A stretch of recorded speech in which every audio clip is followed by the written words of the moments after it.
score. I've said it before, and I'm gonna stick to my guns. It's a 50-50 fight. Now I do feel like Terrence has the better resume. That's why I have him as high as I have him. Number one on my pound-for-pound list. He cleaned out a whole division, right? He's been champion for a long time. He went to Scotland to win the title. Can he beat Gamboa? Stop Gamboa when Gamboa was being compared to Floyd Mayweather. People forget about that. They look at a guy 5 years down the road, say, "Oh, you just beat this guy, but he's been knocked out X amount of time." But you gotta judge him based on where he was at that time. He was undefeated, and he was being compared to Floyd Mayweather. That's the guy that Terrence Crawford defended his belt against. After 12 rounds of action, we have a split decision. Here are the score totals. Judge at ringside, Ray Danseco scores the bout 116 to 111 in favor of Errol Spence Jr. Judge at ringside, Larry Hazard Jr. scores the bout 115 to 112 in favor of Sean Porter. This was a split. It was the closest fight of Errol's career. We've all been waiting for this moment, you know, just to really say, hey, it wasn't that easy. For me, that's fight of the year. Did the judges get it right though, D? What's that? Did the judges score it right? Who'd you think won the fight? I think so. You know, with the knockdown, that put him on top.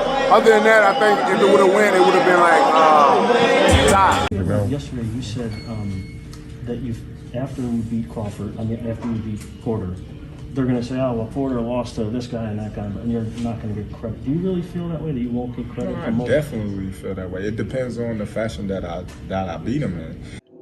Y'all know. I'm on this already. Y'all already know I'm on this already. So, like, I've seen a lot of people saying, including Terrence Crawford, saying that he has to defeat Sean Porter in fashion to get credit.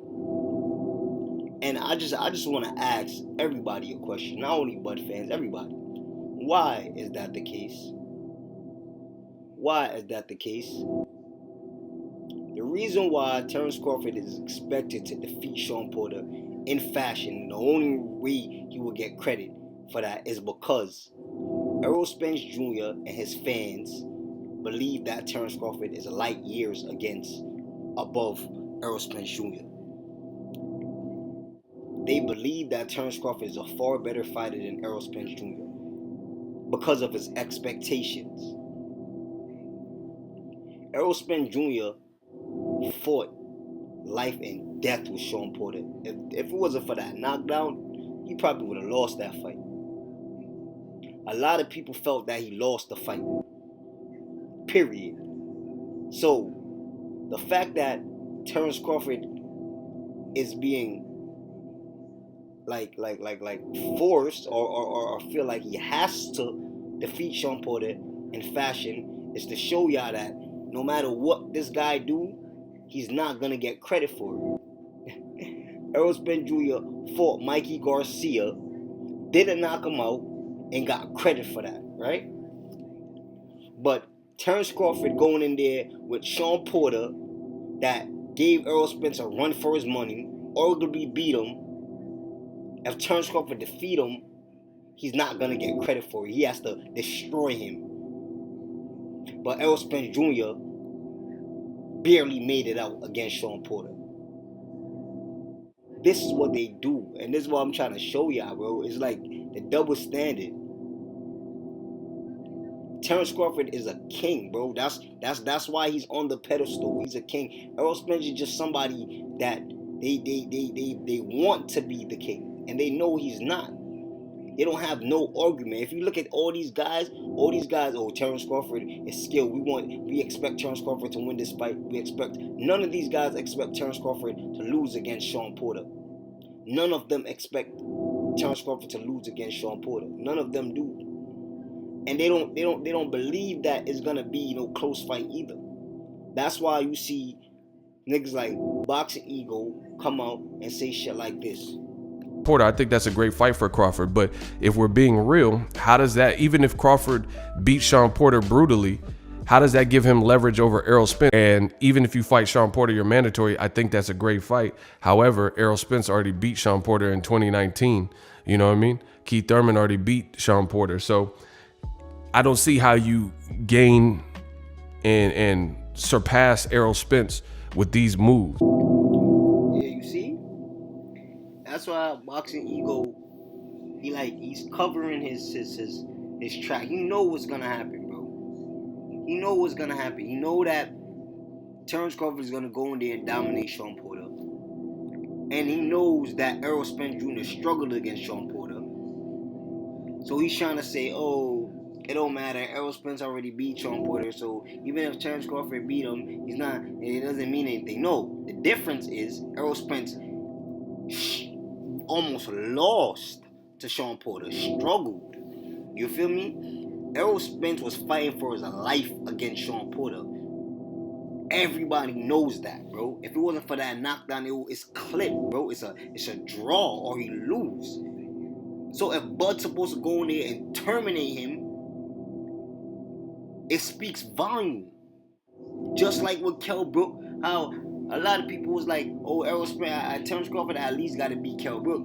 At least got to beat Kell Brook.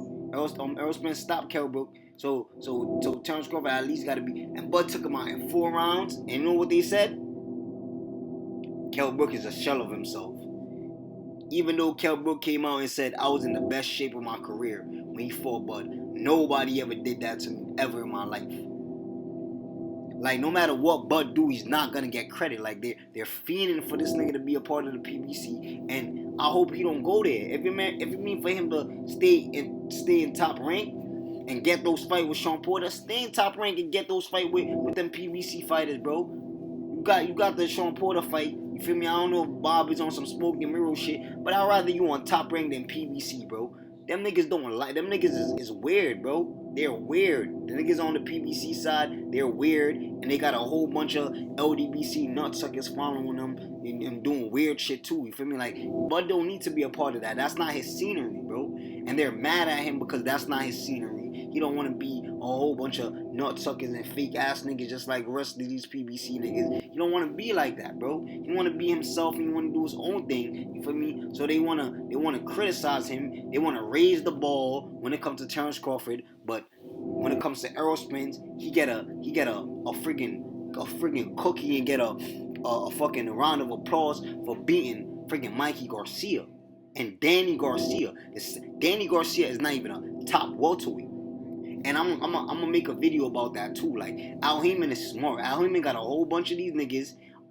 All of these niggas are being marketable, or being marketing as top welterweights, but they're not top welterweights. If you look at Danny Garcia's resume at 147, he lost to Keith Thurman, lost to Shawn Porter, lost to Errol Spence. If you look at Shawn Porter on resume, he lost to Keith Thurman, he lost to Errol Spence, he lost to Kell Brook. Like, these niggas ain't no top welterweights, bro. The only top welterweight on that side of the street is friggin' Keith Thurman and Errol Spence Jr. and Manny Pacquiao, but Manny Pacquiao retired. So just Keith Thurman and Errol Spence Jr. These niggas ain't no top welterweight, bro. They're tricking y'all into thinking that they're top welterweight. Show their credentials at 147 to prove that they're top welterweights. I don't care about who they fought. You can fight 100 niggas. If you lose 100 times, that doesn't make you a great fighter, bro. No matter what you want to say. That doesn't make you a top fighter. You feel me? You do enough, but that doesn't make you a top fighter. What makes you a top fighter is you winning. If you use these niggas' logics about your side of the street, since Bud is on his side of the street, he's clearing out everybody on his side of the street that make him a top welterweight. There's no way you're gonna say that Shawn Porter, Errol Spence Jr. is a top welterweight and Bud is not a top welterweight because Bud is fighting people on top rank. You never seen nobody on PBC fighting nobody on top rank for you to determine who's a top welterweight. So you see the smoke and mirrors that they trying to do? They trying to make it look like top rank fighters aren't great fighters because they don't have a big name. When we all know that big names, that doesn't mean anything. You all seen that. We seen that in time after time. Buster Douglas beat Mike Tyson. We seen that in time after time. We seen Andy Ruiz beat Anthony Joshua. Come on. Like, what else do y'all need to see? Names does not matter. Y'all know this already. So the fact that they're trying to say, oh, Shawn Porter's the top welterweight because he fought everybody and lost to everybody, that makes him a top welterweight. Danny Garcia's a top welterweight because he's well accomplished at 140 But he came to 147 on his side of the street and lost to everybody on his side of the street. So that makes him a top welterweight. He's not crossing over and fighting niggas on top rank like Victor Posto, the nigga that he gave step aside breath to not fight. So you will never see Danny Garcia against a top ranked fighter. So how can you say that Danny Garcia is a top welterweight if he never fight somebody that was considered a top fighter at top rank? Like he ducked Victor Postol at 140. He never thought about fighting Terrence Crawford at 147. So how can Danny Garcia be a top welterweight? But the way how they're marketing Danny Garcia, you would swear think that he's a top welterweight. He's not a top welterweight. Al Heyman is just a smart businessman. That's all it is. And people need to start knowing the difference. Top rank fighters does not fight PBC fighters. The names does not matter. If they get in the ring together and you see PBC fighters beating top rank fighters' ass, then you could say who's really the top welterweight. Then you could talk about it. But until there's a big fence, y'all gotta call it split down the middle, bro. Bud is a top welterweight and Errol Spence is a top welterweight because they both cleaning out their side of the street. Shawn Porter is not no top welterweight, bro. Neither is what's his name? Danny Garcia. Like, come on, let's really be for real, bro. And this is what they do. They're not gonna keep it a buck with y'all. You feel me? So I just had to let y'all know that all this old Bud got to defeat Shawn Porter in fashion shit is just to discredit him already before they even give him credit. They're not gonna give him credit, bro. I'm letting y'all know that right now. You feel me? That's all I got for y'all. If y'all enjoy this content, make sure y'all like the video, make sure y'all share. That's all I got for y'all. I'm on. Fight. Sean, please. I believe that Terrence Crawford is more dangerous. Remains to be seen, but both guys, I think and felt at that point in time before I fought Errol that they were the best out there. I still feel that way. I feel that he's the next best. So I've taken on Errol, and now it's time for Terrence. Sean,